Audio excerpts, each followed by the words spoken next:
Hello everyone. Today I propose to reflect together with you on an event of extreme sadness and poignancy, an event that is still being played out as I record this video for all of you. I'm referring to the tragedy. I hope it doesn't end in tragedy, and I want to hold on to that hope till the end. The potential tragedy of 5 precious lives being lost in their adventure to visit the site of the Titanic ship wreckage in the North Atlantic. As all of you know, the Titanic sank in the Atlantic Ocean on the 15th of April 1912. As a student of literature and as a student of Western culture, I have paid particular attention to this event because of its very profound symbolic overtones. This is not the occasion for me to burden you with those symbolic dimensions. That may be the substance for another day. Perhaps I should only mention this much, that the famous novelist Joseph Conrad, a man of Polish origin but who became a naturalized citizen of England and became quite distinguished as a novelist, and he was one of my favorite novelists. He wrote an article on the Titanic, which I read possibly 40 years ago, but it still remains very clearly etched in my memory. Now, in that article, Joseph Conrad sees the ship as a symbol of the collective pride that the Western technological materialistic culture has induced in the people in the so-called developed civilization, the technological civilization. And he makes a particular reference to the fact that when the ship was launched, it activated human pride to such an extent that it was said and it was repeated and it echoed in many parts of the Western world. And I quote, "Not even God can sink the Titanic." But quite mysteriously, the ship, which was carrying approximately 2,000 passengers, sank like a piece of lead to the bottom of the sea. And even today, we do not really know accurately enough what happened. We do have accounts of circumstances. All of us are familiar with the feature film that was made on the Titanic event.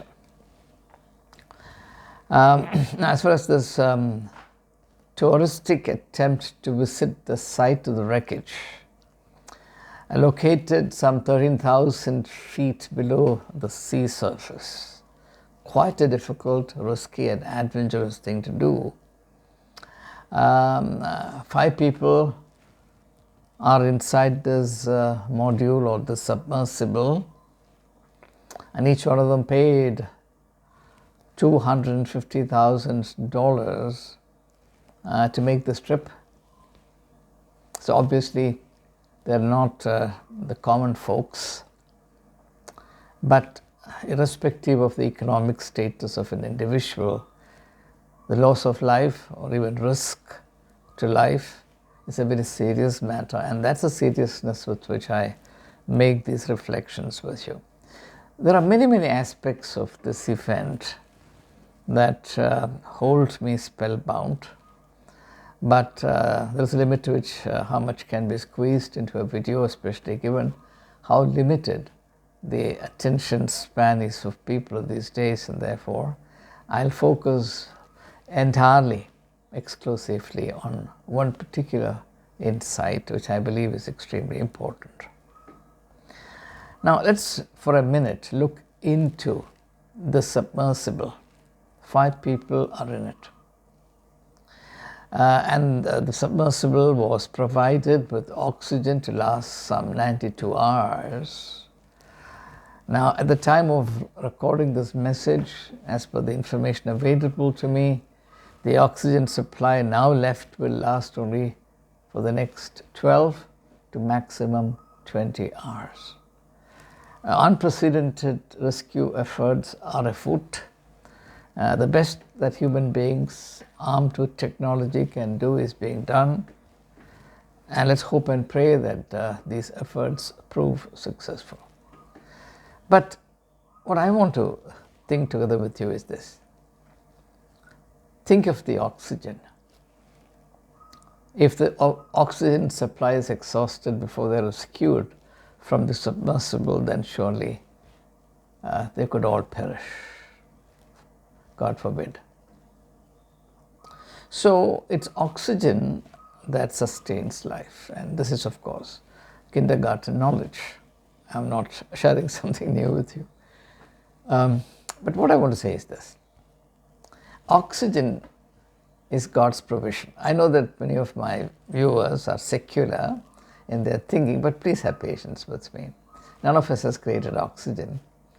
We are not fitted with oxygen cylinders at the time of our birth. God has made these provisions at the very foundation of creation itself. Well, that's how I read the situation. So, from one point of view, it's this godly provision of oxygen that sustains life and ensures survival. But there is another hidden aspect, and that's precisely what I want to concentrate on. As human beings inhale oxygen and oxygenate their blood, which then transports that goodness to the rest of the body, as the byproduct of this process of life renewal, human beings put out something, and that's carbon dioxide. As far as life within this submersible is concerned, it's a very narrow module. It's not a big thing. People are sitting crammed up, and I can't imagine anyone sitting crammed up for 5 days, 4 days, 5 days. But anyway, let's concentrate on this. So even as they are breathing in, breathing out, they're actually putting out a lot of carbon dioxide. So their well-being is influenced now by 2 factors, and this is extremely important and very interesting. One is oxygen, which is God's provision to sustain life, and the other is the carbon dioxide that they put out. Now, this insight has many ramifications. I have to admit to you that this is the first time I'm meditating on this, and therefore my thinking on this is not particularly clear, but let's think together all the same. And I commend it to you for your continued thinking.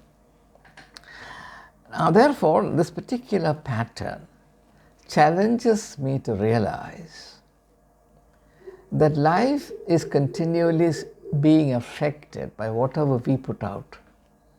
Not just in the form of carbon dioxide, but in the form of everything else, including what we speak, what we do, and the choices that we make, the quality of life that we achieve or we deny, the quality of personality that we neglect or attain. Everything affects. And I remember, I think, reading in one of the books by Sarth a long time ago, that to exist is to murder. To exist is to murder. There is violence embedded in the very act of living. At that time, probably I read it 25, 30 years ago, at that time the gravity of this insight did not hit me hard enough, but now I can understand it slightly better. So all of us have to be very sensitive. Now, as far as the 5 people unfortunately stuck within the submersible are concerned, they would very well understand the critical importance of the carbon dioxide that they produce within their environment. Why? Because their environment is very limited. Fortunately, or is it unfortunately, God has given us a seemingly unlimited environment as compared to the crammed up little space that these 5 Titanic wreckage visiting tourists are concerned. Now, it's because their living space is limited, the acuteness of the extent to which they undermine the sanity, the health, the wholeness of their environment by the very act of existing. They're not doing anything untoward. By merely existing, by merely breathing, is keenly felt. It becomes obvious. But because the environment given to us, the total world given to us is so huge, each one of us is blissfully unaware of the extent to which we undermine the health and wholeness of creation. And perhaps through this episode, we need to become a little more aware. But I am not particularly concerned about, though we all have to be concerned about, the sort of pollution that people produce by way of their lifestyle related pollutions. There are many, they are serious, they need to be minded. But that's not what I want to focus on in this unit. What I want to focus on is this, and that is subtler than the other. There are 2 types of pollutions. One is pollution as a consequence of what we do. But there is another category of pollutions, and that's the spiritual category. Pollutions on account of who we are.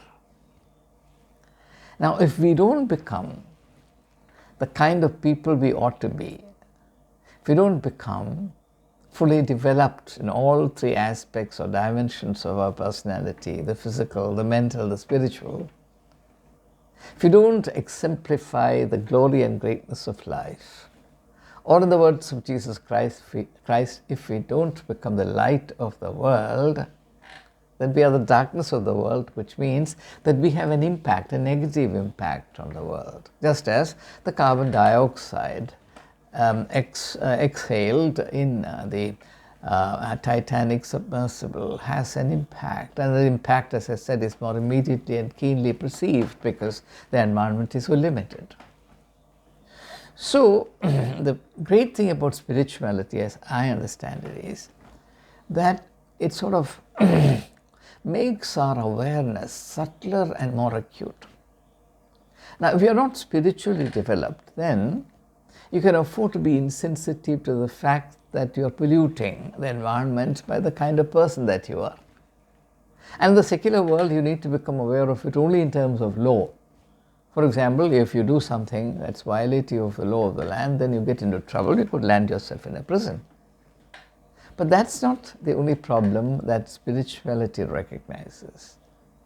The more fundamental issue that spirituality addresses, and I think that's far more important than the legal concern, and in fact the legal concern is a consequence of neglecting the spiritual concern. The quintessential spiritual concern is that human beings are not growing and developing to the extent that they cease to be polluting presences and becoming purifying presences. You can be either a polluting present or a purifying present. I've been a teacher for 43 years. I can tell you that I've come across some individuals, thank God there are very few. I can count them on my fingers over 40 years. Their presence pollutes the classroom. Thank God I've had many students, and I remember them with much affection. I've had many students whose presence purifies the classroom. And this is true of our personality wherever we are.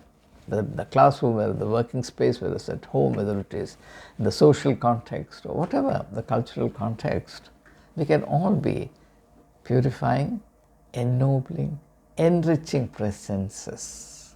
The human presence is so important. Modern culture is obsessed with activities, actions.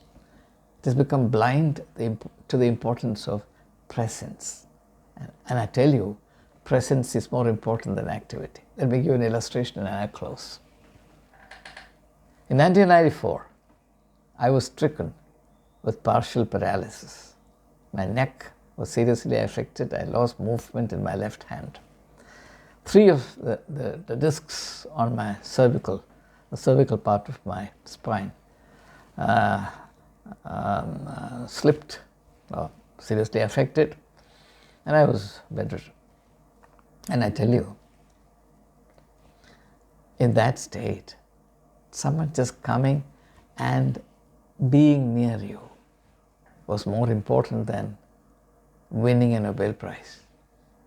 That experience spread over 3 months of sheer helplessness and complete derailing of my life, being confined to bed, made me realize the incredible, the indescribable value of human presence. I did not need a great person to come and sit with me or stand near me. Anyone, even a mentally retarded person, even a little child, even a wrinkled face was the feast of life for me. That's the value of life.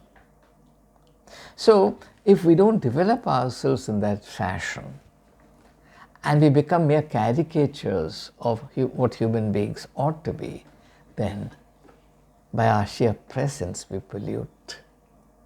Just as, unfortunately in this instance, by the sheer activity, the inevitable, unavoidable activity of breathing, which includes exhaling carbon dioxide, the individuals, alas, undermine or compromise the life-sustaining quality of the air around them.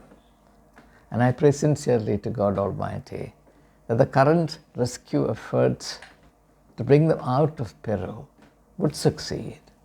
And I would like to hold on to that hope till the end, and that their families and friends would have reasons to rejoice when their rescue is completed. And I commend these thoughts to you, my friends. And I am sure that you'll continue to follow upon these on your terms and your own way. Have a great day. Thank you. See you soon.